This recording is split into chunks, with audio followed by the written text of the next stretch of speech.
Welcome again to my show, Searching for Integrity.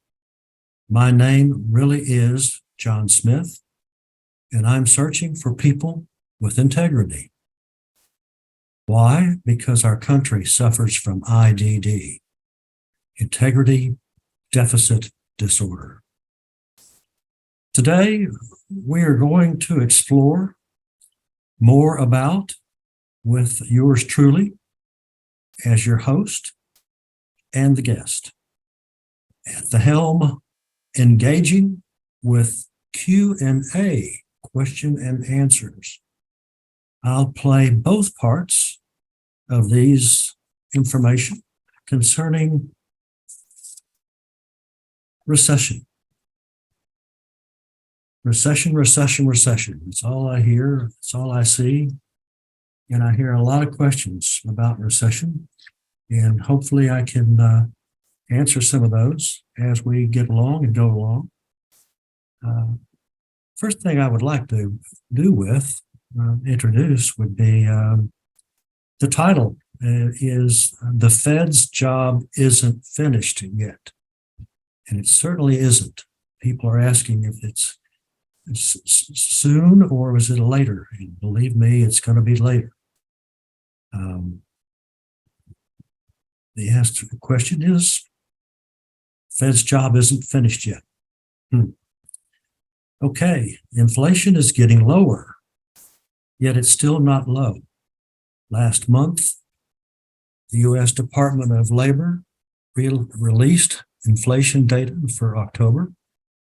The Consumer Price Index, CPI, which tracks the change in price of consumer goods, increased 7.7% in October 22, compared with 21. Believe it or not, the investors took it as an encouraging sign.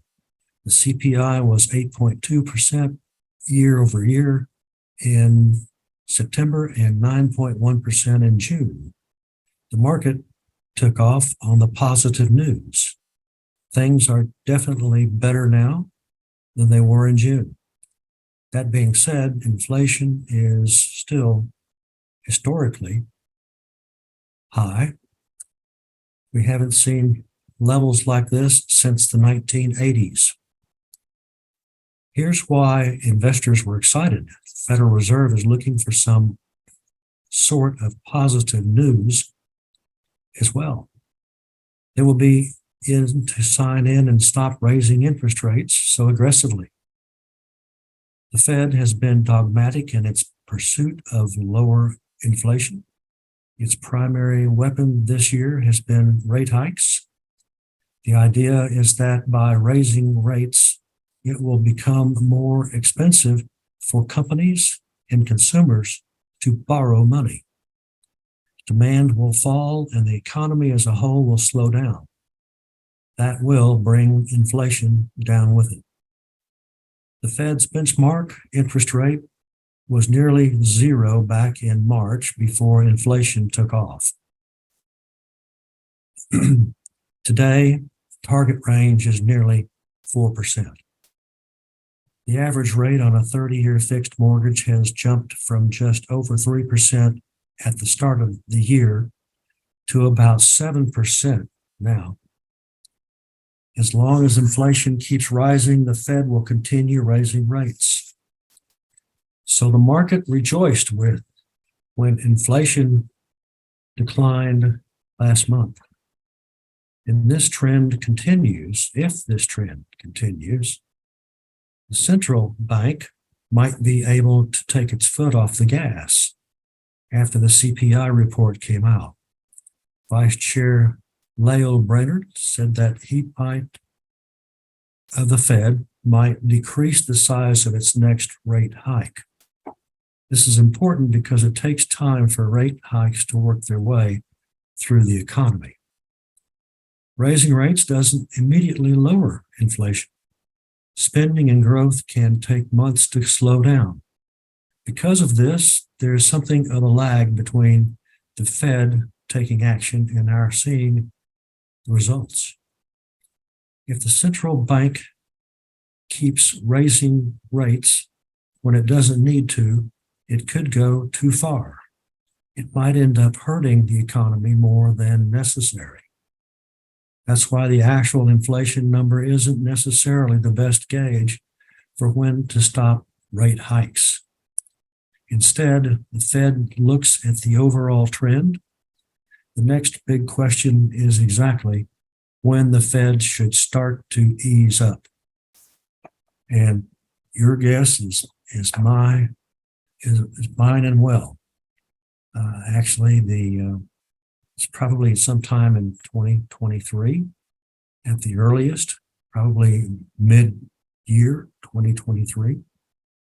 And it's something that we know about and we hear about it, but it doesn't really ring a bell with everybody. You know, everybody's got a different opinion of it, especially the economists. The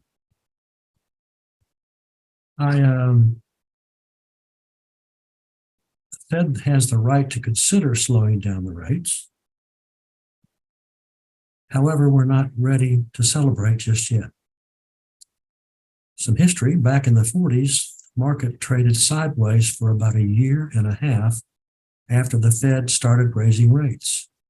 If we use that as our guide, we can expect the same thing in the near term. It will take time for the economy to digest these interest rate hikes, even if the Fed starts backing off. In the meantime, don't expect this market to keep climbing like it has over the past decade. Sell the highs and buy the lows. We'll likely get a shallow recession before stocks take off again. Yes. Demand has skyrocketed, as you've seen, driving interest rates high.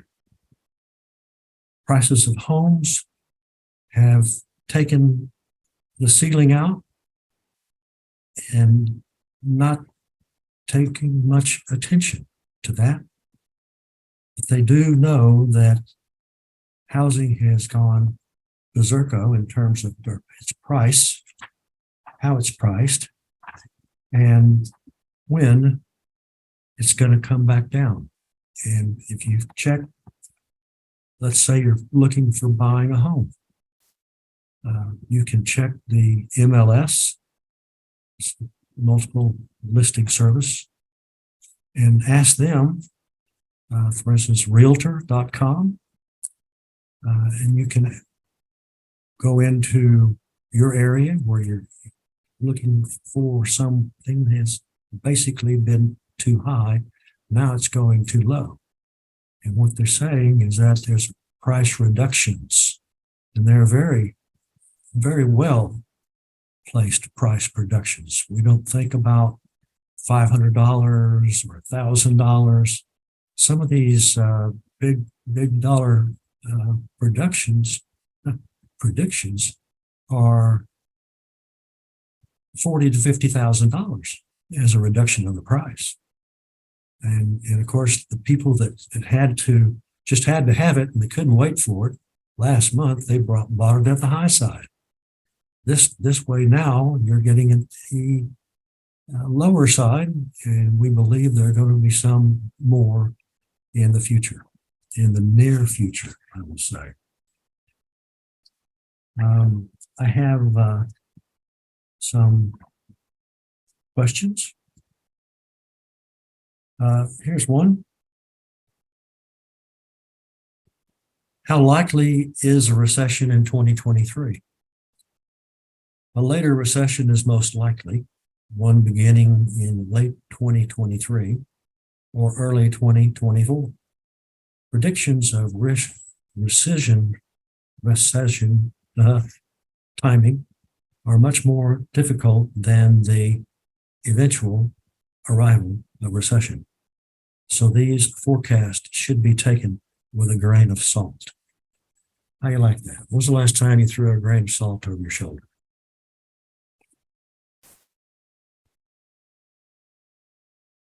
Another question. Will there be a recession in 2023? Well, what will the economy look like in 2023? We expect the U.S. economy to go into recession as we enter 2023. Following a large drop in the U.S. gross GDP in 2020 due to the impact of COVID-19 pandemic, the U.S. economy experienced rapid growth for much of 2021. However, in 2022, this growth momentum began to sputter, and that we pay attention to. And that we're looking again still, what does a recession mean in 2023? And the answer is the growing consensus among economists is that the U.S. economy will enter a recession in 2023. Recessions tend to go hand in hand with major stock market declines and widespread unemployment. Without proper preparation, recessions can irrevocably damage your financial stability.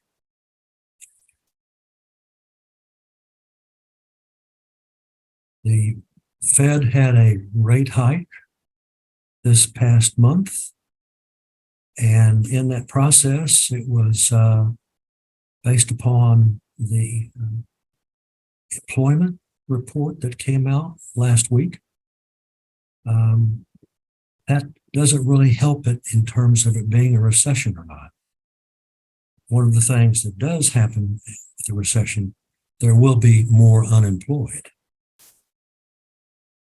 CBO expects economic growth in 2023 to be slower than it projected most recently, reflecting recent developments, including higher interest rates and faster in 2024 as the economy recovers. The CBO, I think that's the central banking office. Questions about CBO's current view of the economy in 2023 and 2024. Are we headed for a recession? For the most part, economists say any looming recession in the U.S. would likely be mild or moderate, in part because the unemployment rate remained near a 5-decade low well into 2022. That was also brought into the attention of the Fed board last week. What's a recession? And how close are we to one? This is a lot of repetition, but you'll get different answers, slightly different answers. What can you buy during a recession? Well, you can buy communication services, consumer discretionary, consumer staples, energy, financials, healthcare, industrials, information technology. Those are some of the core items that tend to perform well during recessions. Another question, what to invest in during a recession? What can you buy during a recession? Are we about to be in a recession? A recession is significant decline in economic activity that can last months or even years. Most experts agree we aren't in a recession yet, but that we could be headed for one in 2023. There are steps you can take to prepare emotionally and financially for a recession. I recall a recession once upon a time in the 70s and also in the 60s. And didn't have much of an impact on me. I was in high school and college. So let's expect some of those things coming into our life that are going to direct us in one way or another. And that would be the careful way. How do I prepare for a recession? Steps Americans are taking to prepare for possible recession. For instance, 1, delaying major purchases like a home or a car.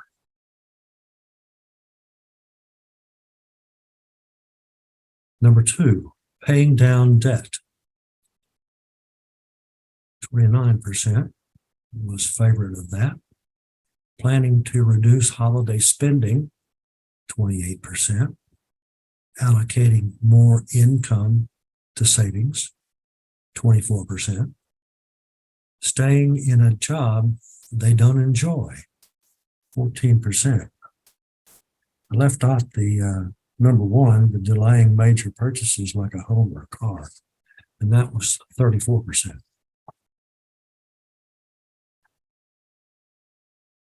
Delaying big purchases, reducing debt, how to prepare for a recession. How will the economy be in 2024?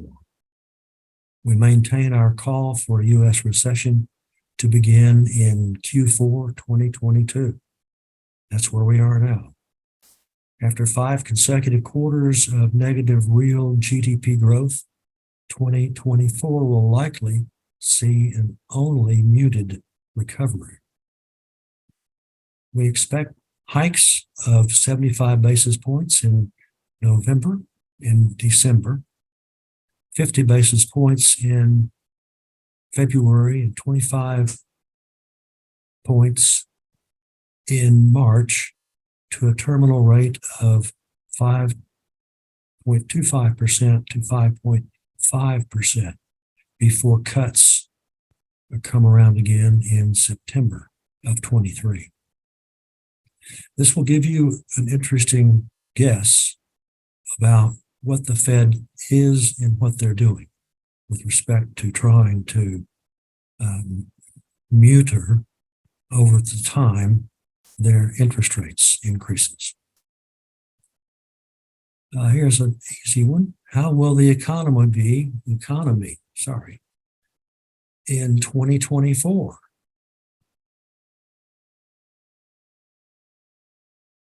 Which is worse, a depression or a recession?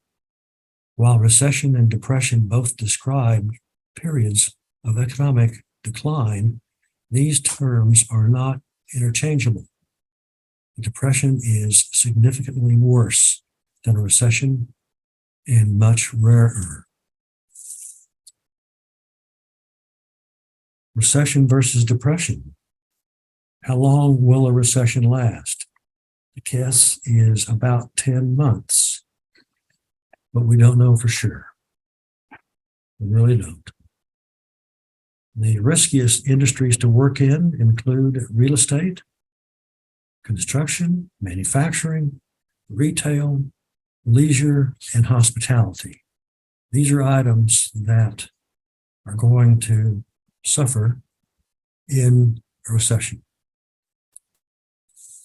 There's a jillion questions. We'll continue this next week in our episode then. I want to thank my listeners for being patient with me. And my information is good. You can count on it. Your advice is good. My advice is good. Please tell our listeners. And I do. Thank you very much, listeners. And thank you for tuning in to Searching for Integrity. So long and happy trails to all.